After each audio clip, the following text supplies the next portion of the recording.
This video is how to install an SL38 gun locker in a Crown Vic Interceptor. Okay, the first thing you have to do is drill holes to mount the unistrut bracket. And if you have the back seat out, the easiest way is to take the templates we send you, put it right up here, make sure this radius matches and it's tight against this lip right here. And you can just mark your two holes and drill them to 7/16. If you don't have the template, you measure from the center of the back seat, 13 1/4 to this hole, 16 inches to this hole, and they're both 1 inch down from the top of this, from the radius here. And there's also a template for the other side. If you're in the passenger compartment, this is for the driver's side. And if you're in the passenger compartment, this is for the passenger side. Drill those out 7/16. We like to use a unibit so we don't go too deep. Okay, and if you're not removing the back seat, you want to work from inside the trunk, you take the template where it says in trunk, this is the passenger side. It goes in the same spot. This radius matches up with that radius. Match it up there, mark your two holes, and then also drill it again with a unibit because the seat will be behind there and you don't want to go too deep. And if you do it that way, you have to reach up behind the seat and pop your bolts through. Okay, now for the other end of the strut. This is the passenger side of the car, and in this formed channel near the trunk opening, this is the last oval hole. Take one of these Aveco clip nuts with the wide part with the nut going up to the inside. Stick it in there. You want this about 1 inch, the hole about 1 3/8 from the corner. All right, then you can mark your hole. You want to definitely drill this with a unibit, and you drill it out to 9/16 so that the nut can clip in. Make sure there's no wires in the channel.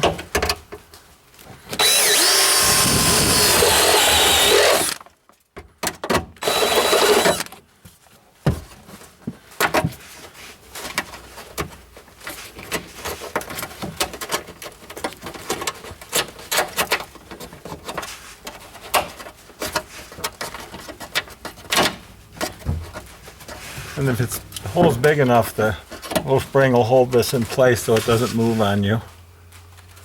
Okay, now on the driver's side, you'll see there's just a round hole, not like the oval hole on the other side. Same thing, put a clip nut in there. Measure back about 1 3/8.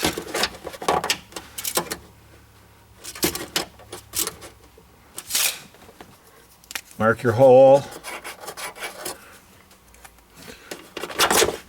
Same thing, drill it out the same size.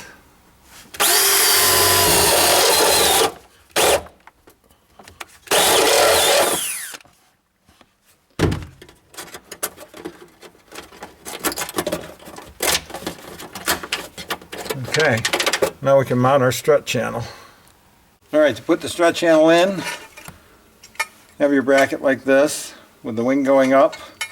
And in the very back hole of the bracket, put a bolt into the last hole on the strut channel with a washer, a lock washer, and a nut. Put this finger tight. And then we're going to bolt it in to the holes we drilled in the back of the seat. And we're going to bolt it in here, and then we'll tighten everything up after all the bolts are started.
sure you use lock washers on everything.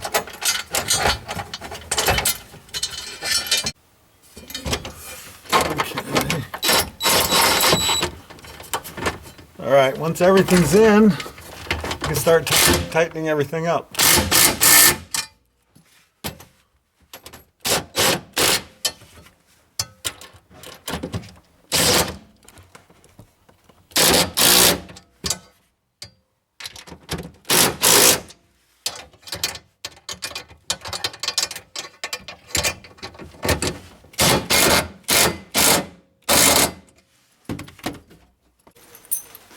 And once your unit strut is tight, you want to take your 1 3/4 bolt lock washer, fender washer, put them through the 4 slots in the box, and tighten these just till it's flush, so it gives you a lot of room to slide the box in.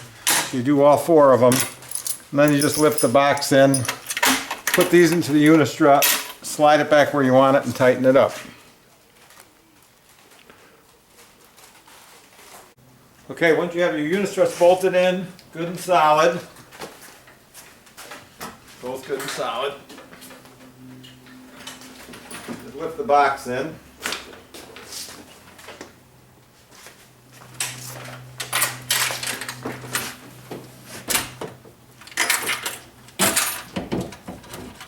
Slide your nut into the unit strut. Slide it back and slide the second set of nuts in the unit strut. Then you just position it where you want it and tighten the 4 bolts. And then you can go to wiring. Once you have it in the position you want it in, you just tighten the bolts on the inside. I generally run the wires out here just to keep them out of the way.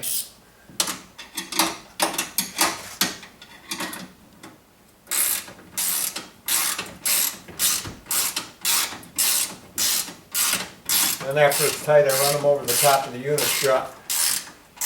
Generally put a loom on them and run them behind the carpeting. Especially on these cars, because there's a power point right here where you can run everything from.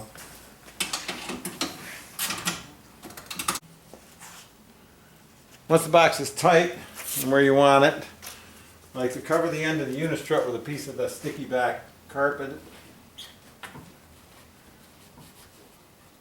Just do that on both sides.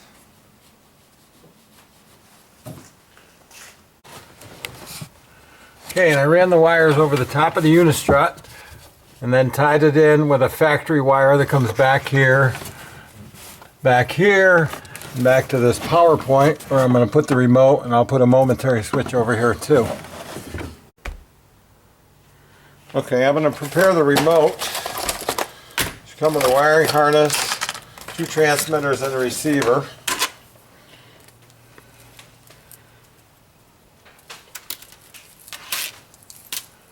The wires you use will be the red and the purple go together.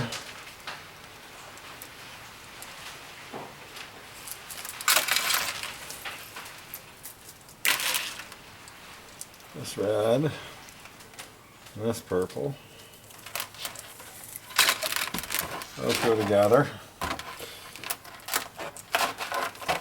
What I normally do is cut the purple, strip it, and strip the red.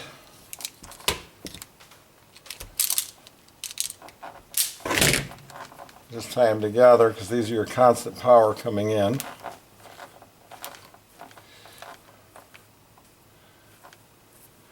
And then the 2 outputs, the green and the blue with the black stripe, do the same thing.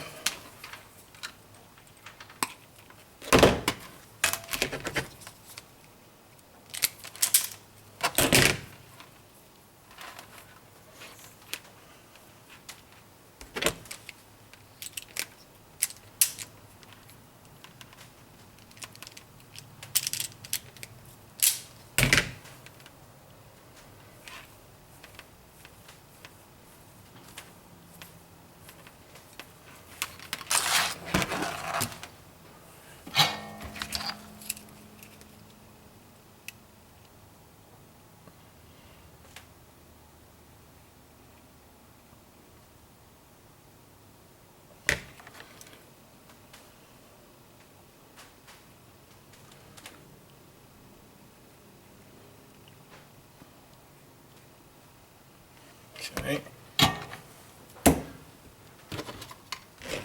And we heat shrink them.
The only other wires we're going to use are the black ground. The yellow is the antenna. We take that out of the way. The rest of the wires I just cut maybe a ½ inch apart so they can't touch each other, the conductors. And I just put a sleeve of heat shrink over it and heat shrink it, and everything's ready. And I just slipped heat shrink over all those wires that are unused, just to insulate them.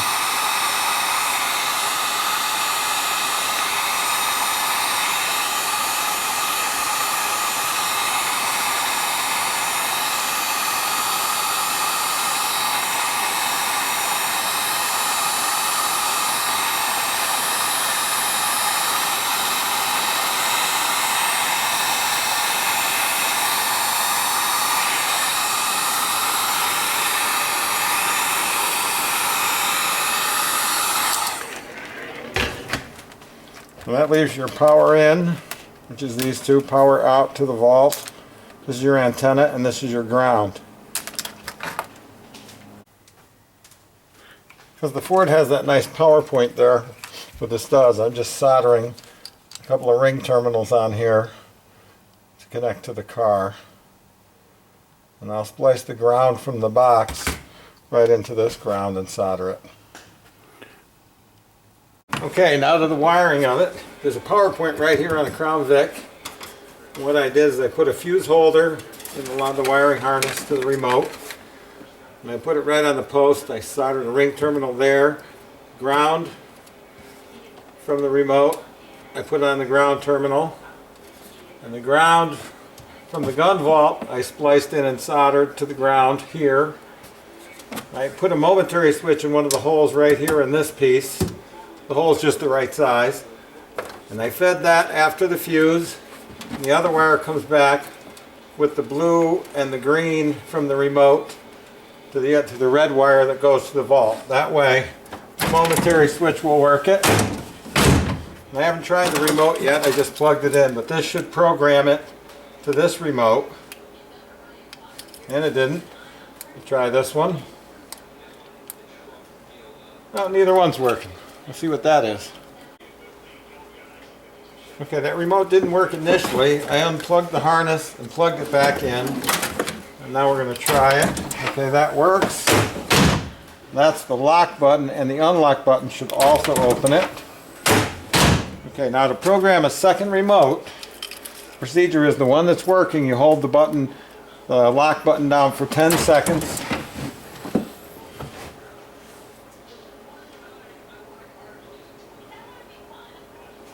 Then you release it and hit the lock button on the second remote. And you hold that for 5 seconds. Sometimes you have to do that twice, but now either one, lock, unlock, lock, unlock, will all open the vault.